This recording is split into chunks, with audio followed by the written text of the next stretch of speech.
Salam alaikum. Dans cette vidéo, on s'intéresse au changement de base dans les applications linéaires. Et initialement, on va parler de la notion de matrice de passage. Supposons qu'on dispose d'un espace vectoriel grand E. Donc grand E est un espace vectoriel sur R. Et puis, supposons par exemple que la dimension de E est égale à n. Et ainsi, pour l'espace vectoriel E, je peux proposer une base qui va contenir un vecteur. Donc, désignons cette base par grand B qui va contenir les vecteurs E1, E2 jusqu'au E1. Maintenant, pour le même espace vectoriel E, on peut proposer une autre base qui est la base B'. Donc la base B' va contenir aussi un vecteur que je vais désigner par E1', E2' jusqu'au E1'. Donc finalement, pour le même espace vectoriel E, je dispose de deux bases. Une ancienne base B et une nouvelle base qui est la base B'. Maintenant, puisque les éléments de la nouvelle base, donc les éléments de B', sont certainement des éléments de E.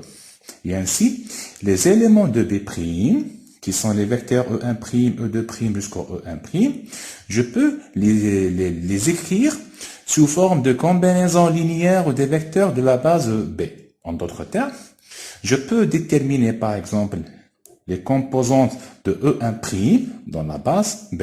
Et pour cela, je dois écrire le vecteur E1' sous forme de combinaison linéaire des vecteurs E1, E2 jusqu'au E1. Et ainsi, je vais déterminer des coefficients qui sont des réels. Et dans mon cas, je vais les désigner par A11 pour le premier coefficient. Et pour le deuxième coefficient, je vais le désigner par A21.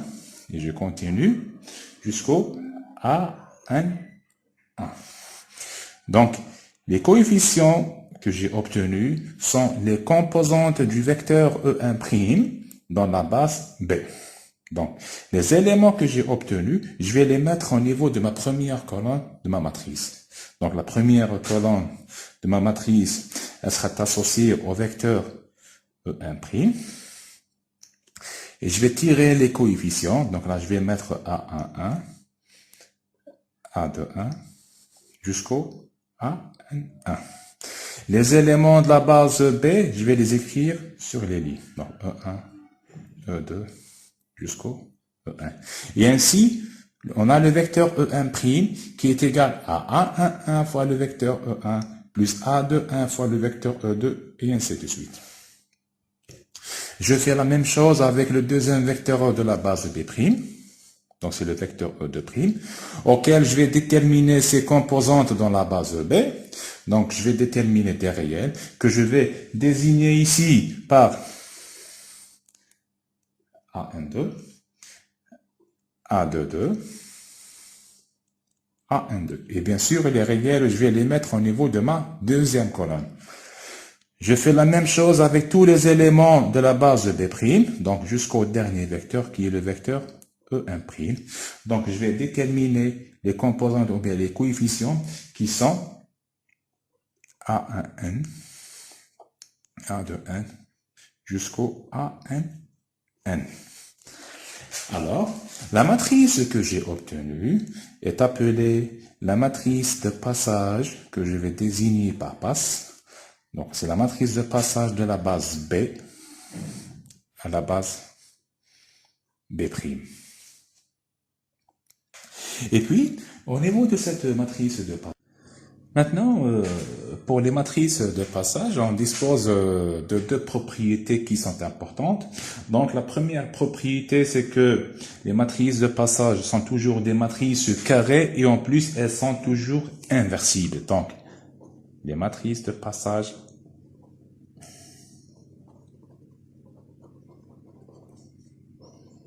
sont toujours inversibles.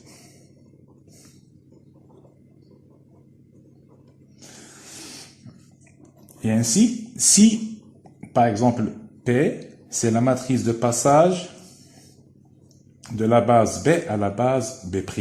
Donc, automatiquement, P-1 va exister. Et la matrice P-1, elle représente la matrice de passage de la base B' à la base B. Donc, quelque part, j'inverse ici. Donc, P, c'est la matrice de passage de l'ancienne base vers la nouvelle.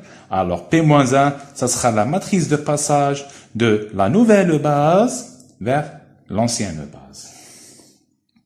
Et ainsi, pour déterminer la matrice de passage de la base B' à la base B, on n'aura pas besoin d'exprimer les éléments de la base B en fonction des éléments de la base B' afin d'avoir les composantes. Donc, on cherche directement la matrice inverse de P. Et comme ça, on aura directement au niveau des colonnes les composantes des vecteurs de la base B dans la base B'. Maintenant, intéressons-nous aux formules de changement de base et supposons initialement que petit f est une application linéaire qui va de grand E dans grand F. Donc E et F sont des espaces vectoriels sur R. Et ainsi, pour l'espace vectoriel E, je peux supposer que j'ai déjà une base que je vais désigner par grand B indice E pour dire une base de E. Donc ça, BE, c'est une base de E. La même chose pour F. Je dispose d'une base initiale que je vais désigner grand B indice F. Donc grand B indice F est une base de F. Maintenant, on avait dit que pour le même espace vectoriel, on peut proposer d'autres bases. Donc, pour l'espace vectoriel E, on va proposer une autre base qui est la base BE'. Donc, pour E, je dispose de deux bases. Et la même chose pour F. Donc, je vais disposer encore d'une autre base qui est B indice F avec prime. Maintenant, puisque pour le même espace vectoriel E, je dispose de deux bases. Donc, je peux parler de matrice de passage de la base BE à la base BE'. Donc, c'est la matrice de passage de l'ancienne base vers la nouvelle base. Cette matrice, je vais la désigner par la lettre P. Donc, la même chose pour l'ensemble des arrivées. Comme je dispose de deux bases pour le même espace vectoriel F, donc je peux m'intéresser à avoir la matrice de passage de la base BF, donc c'est l'ancienne base, vers la nouvelle base qui est la base BF'. Cette matrice de passage, je vais la désigner par la lettre Q. Maintenant, puisque généralement les premières bases, c'est les bases canoniques, donc quelque part, je peux déterminer facilement la matrice de mon application linéaire par rapport aux bases. Maintenant, un troisième cas particulier, c'est le cas d'endomorphisme.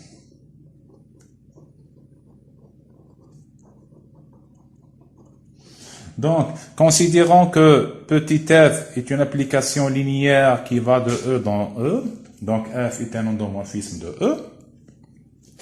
Et puis, pour l'espace vectoriel E, supposons qu'on dispose de deux bases que je vais désigner par B et B'. Donc, B et B' sont deux bases de E. Alors, puisque la première base, généralement, c'est la base canonique, donc quelque part, je peux facilement déterminer la matrice de l'application linéaire F par rapport à la base P, qui est la base canonique. Cette matrice, je vais la désigner par grand A. Maintenant, je m'intéresse à déterminer la matrice de l'application linéaire F par rapport à la nouvelle base qui est la base B'.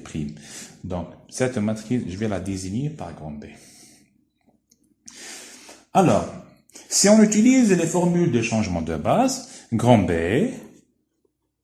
sera obtenu par la formule P-1 fois A fois P. Alors ici, j'utilise pas le Q-1 tout simplement parce que je suis dans le cas d'endomorphisme. Donc les deux bases que j'ai pour l'ensemble de départ, c'est aussi deux bases pour l'ensemble des arrivées. Et ainsi, je n'ai qu'une seule matrice de passage P. Donc et là, j'ai P-1. Voilà. Bien sûr, à partir de cette formule, on peut avoir des cas particuliers qui sont soit P-1 fois A ou bien A fois P, comme on avait vu précédemment. Maintenant, pour illustrer les notions expliquées, considérons l'exemple suivant. Donc,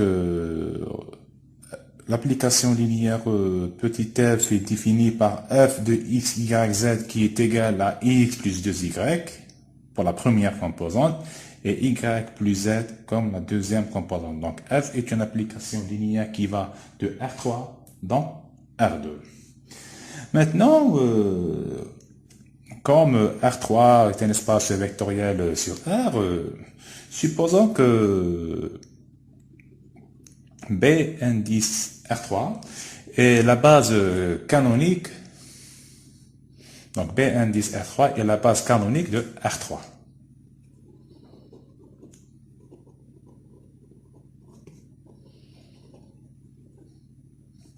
De même, on va considérer que grand B indice R2, donc c'est la base canonique de R2. Maintenant, pour l'ensemble de départ et d'arrivée, j'ai les deux bases associées. Donc quelque part, je peux déterminer la matrice de F par rapport aux bases canoniques. Donc par rapport aux bases P R3 et P R2. Comme il s'agit des bases canoniques, cette matrice, je peux la déterminer facilement et je vais la désigner par grand A. Donc, je prends le premier vecteur de la base canonique de R3 qui est le vecteur 1, 0, 0 et puis je cherche son image. Donc, f de 1, 0, 0, ça va me donner le coefficient de x qui est 1, 0. Donc, 1, 0, je vais le mettre au niveau de ma première colonne. Je fais la même chose avec le deuxième vecteur de la base canonique de R3 qui est le vecteur 0, 1, 0. Je cherche son image, donc je remplace ici, je vais avoir le coefficient de y qui est quoi? De 1. La même chose pour le troisième vecteur de la base canonique de R3. Donc je remplace ici, je vais avoir le coefficient de z, donc je vais avoir 0, 1. Maintenant, pour l'ensemble de départ, on va proposer une nouvelle base qu'on va la désigner P'(R3). Cette base, elle va contenir les vecteurs, par exemple, 1, 2, 3. Ça, c'est le premier vecteur. 0, 1, 3. Et là, c'est 0, 0, 3. Donc ça, c'est une nouvelle base pour R3.